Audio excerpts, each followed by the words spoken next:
আজকে তোমাদের একটা দারুণ জিনিস দেখাবো, যেটা এর আগে হয়তো অনেকদিন আগে তোমাদের বলেছিলাম, তোমাদের হয়তো খেয়াল নেই।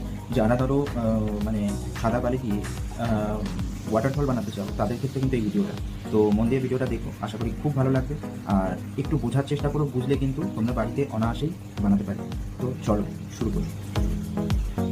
এই যে দেখো, লাল কালি দিয়ে অ্যারো দিচ্ছি, মানে হচ্ছে ওই দিক থেকে পাম্পের ফ্লোটা কিন্তু আসবে। এসে দেখো মাঝখানে যে এই গর্ত আছে, এইখানেই কিন্তু মেন ব্যাপারটা, এবং ওই উপর দিয়ে দেখো অ্যারো দিয়ে ওখান থেকে বালিটা বেরোবে। এবার ব্যাপারটা কি, এটা ভেঙে গেছে না, ভাঙেনি।